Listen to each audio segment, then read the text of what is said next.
Assalamualaikum students, আজি আমি classroom math chapter number 1 বাস্তৱ সংখ্যা ৰিয়েল নাম্বাৰ স্টুডেন্টস এইটো ভিডিঅ লগত কি উপপাদ্য 1.4 উদাহৰণ 9 পঢ়িছো আমি উপপাদ্যত কি আছিল √2 আৰু উদাহৰণ নম্বৰ 9 ত কি আছিল √3 এই অংকটো কি হয় অংকটো দৰে হ'ব একেবাৰে সেম অংক তাত আছিল √2 √3 ইয়াত আছে কি √5 সেম অংক কি নিয়মটো একে হ'ব তোমালোকে চাই লবা এটা আমি তোমালোকক কৰি দিম চাবা আমাক কি কৈছে যে দেখো যে √5 অপরিমেয় এই সংখ্যাটা কি আমি জানো অপরিমেয় জানো তার পিছত আমি কি এটা আমাক প্রমাণ করে দেখাবো লাগে যে এই সংখ্যাটা কি অপরিমেয় তো এটা আমাক কি কোশ্চেনটা কইছে যে এই সংখ্যাটা কি অপরিমেয় এর বিরুদ্ধে আমি কি ধরিলাম পরিমেয় এর বিরুদ্ধে আমি পরিমেয় সংখ্যা ধরি লই ইয়াক আমি প্রমাণ করিম তো সাব স্টুডেন্টস এটা আমি তোমালোকক সমাধান করে দিম সবা যে প্রমাণ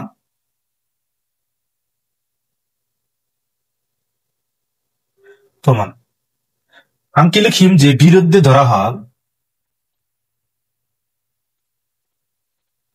ধরা হল √5 পরিমেয় সংখ্যা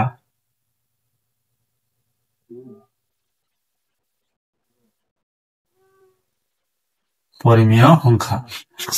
সংখ্যা আমি কি জানো যি সংখ্যাক আমি p/q আকাৰত লিখিব পাৰো মানে লব আৰু হৰ হিচাপত লিখিব পাৰো সেই সংখ্যাটোক আমি কি ক'ব পাৰো পৰিমেয় সংখ্যা তেনেহলে আমি কি হৰ হিচাপত লিখিম তেনেহলে আমি এটা পৰিমেয় আকাৰত লিখিম যে √5 = p/q তো লিখি দিবা যে যত pq সহমৌলিক সাবাইছনা সহমৌলিক সংখ্যাটো কি হয় এটা আমি কি উপপাদ্য 1.4 আলোচনা কৰিছি তোমালোকে হেতু ভিডিও দেখিলো বা সহমৌলিকটো বুজি পাবা তো স্টুডেন্টস এতিয়া আমি কি কৰিম ইয়াক মানে দুই পিনে বৰ্গ কৰিম চাবা √5 = p/q আমি কি লিখিম যে দুই পিনে বৰ্গ কৰি পাও দুই পিনে বৰ্গ তো বৰ্গ কৰিলে কি হ'ব √2 ক্যান্সেল যাব তাহলে কিমান থাকে 5 = d² কি p এর উপৰত আছে q এৰ উপৰত আছে তাহলে আমি কি লিখিব p² q square sub students তো q স্কয়ার তো কি ইয়ার লগ ডিভাইড হিসাবত আছে একলা হইলে কি পূরণ 5 তো সেটা আমি কি করিম যে 5 q স্কয়ার = p স্কয়ার তো সাব স্টুডেন্ট 5 টু কি q স্কয়ার লগ কি হিসাবত আছে পূর্ণ হিসাবত আছে হপলে গলে কিবা ডিভাইড কাক করিব p স্কয়ার ডিভাইড করিব তাহলে আমি কি লিখি পারো যে 5 এ যদি p স্কয়ার হরণ করে তেতে p হরণ করে এটা আমি উপপাদ্য 1.3 এর মতো পড়ি আইছো লিখি দিবা যে ইয়াত লিখি দিবা যে থেকে 5 এ p স্কয়ার হরণ করে তেতে 5 এ p হরণ করে সাবস্ট্যান্স তারপর আমি কি আকরটা ধরিলাম সবা কি ধরিলাম আমি উপরও কিনে তোমাকে মুছে দিয়া তারপর আমি কি সামনে p স্কয়ার হরণ করেছি এটি আমি কি সাম q স্কয়ার হরণ করে নাই তার কারণে আমি কি ধরিলাম যে এগেইন ধরা হল again let the hall কি যে p = কেন 5 আর লিখি দিবা আর অখণ্ড সংখ্যা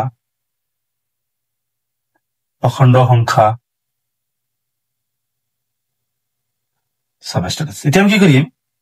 এক তোমাকে এক নম্বর সমীকরণ দিব পারা এক নম্বর সমীকরণ দিয়ে দিয়া এটা আমি কি করি p = কেন 5 আর তাহলে আমি কি করি p ঠাইতে আমি 5 আর 2 বহাই দিম যে p এর মান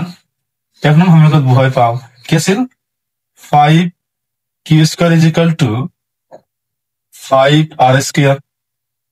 5 q square = 25 r square 5 square করলাম কি জানো 25 5 এর 25 এর ডিভাইড করলাম কি জানো 5 তাহলে আমি কি লিখি পারো q স্কয়ার = 5 r স্কয়ার তো সবাই শুনে 5 টু আর লগত কি হিসাব আছে পূরণ হিসাব আছে এপারে হলে কি হবে ডিভাইড কাক ডিভাইড হবে q স্কয়ার তাহলে আমি কি লিখি পারো যে 5 এ যদি q স্কয়ার হরণ করে তেতে q কে হরণ করে তো এটা আমি পাইছি তোমরা কি লিখি দিবা যে এতে কি 5 এ q স্কয়ার হরণ করে তেতে 5 এ q কে কি করিব হরণ করিব এখানে তোমরা তুলি লিখো তার পিছনে আমি কি করিম সবা তো কি pq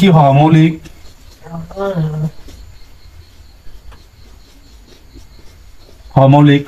সত্যটোর বিরোধ করে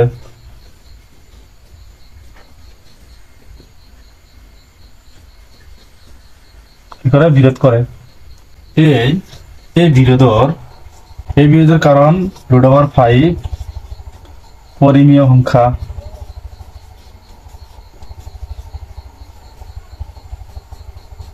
পরিমেয় সংখ্যা যেটো যিটো কি অসম্ভৱ গতিকে √5 পৰিমেয়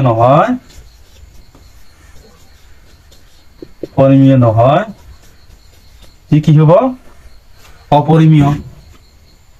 গতিকে √5 অপৰিমেয়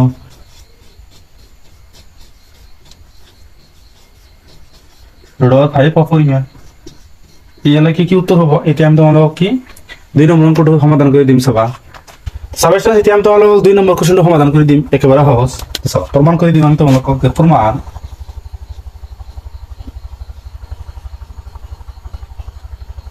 কি আমি ধরে লম কি যে এই সংখ্যাটা কি পরিমেয় লেট ধরা হল 3 + 2 √5 পরিমেয় সংখ্যা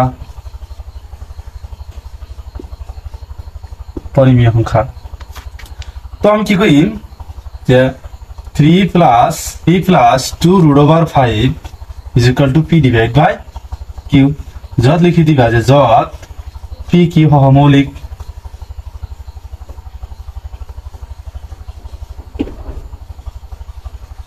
অমৌলিক সাবস্টেন্স আমি এটা কি করিম 2 আৰু 3 আম কি জানো পৰিমেয় সংখ্যা এই সংখ্যাবিলাক আমি কি কৰিম লাহে সফল লৈ যাম কাৰণ এই সংখ্যাটো আমি কি জানো পৰিমেয় সংখ্যা তাম কি লিখিম চাবা এই 3 টো কি প্লাস হিচাপত আছে সফল গলে কি হ'ব মাইনাস মানে কেনেকৈ হ'ব 2 √5 = p / q মাইনাস কিমান হ'ব 3 তো এটা আমি ক্যালকুলেট কৰিম q ইয়াৰ লগত পূৰণ কৰি ইয়াৰ পৰা কি কৰিম মাইনাস কৰিম মানে এনেকৈ লিখিম p - 3q / কি হ'ব q এইফালে কি আছে 2 √5 2 টো আমাৰ কি পৰিমেয় সংখ্যা এইটো আমি কি সফল লৈ যাম কিমান হ'ব √5 = এইটো 2 কি আছে 2 সংখ্যাটো কি পূৰণ হিচাপত আছে সফল গলে কি হ'ব ডিভাইড মানে এনেকৈ হ'ব p - 3q / কি হ'ব 2q 2 টো কি ডিভাইড হিচাপত হ'ব তো চাবা এই সংখ্যাটো আমি কি জানো পৰিমেয় সংখ্যা এটা আমি কি জানো অপরিমেয় সংখ্যা তেনাল আমি কি লিখিম চাবা যে এতে √5 পরিমেয়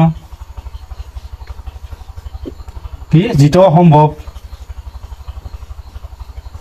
এটা কি অসম্ভব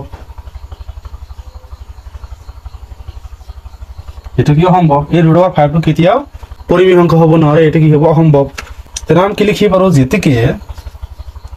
3 + 2 √5 কি হ'ব অপরিমেয় সংখ্যা হ'ব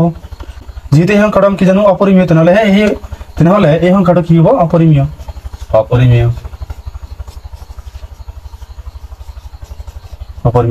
তো স্টুডেন্টস এলাকি কৰিবলগীয়া আছিল এলাকি কৰিলে তোমালোকৰ হৈ যাব এলাকি কৰিবলগীয়া আছিল স্টুডেন্টস ভিডিওটো ভাল লাগিলে চ্যানেলটো সাবস্ক্ৰাইব কৰি দিবা থ্যাংক ইউ স্টুডেন্টস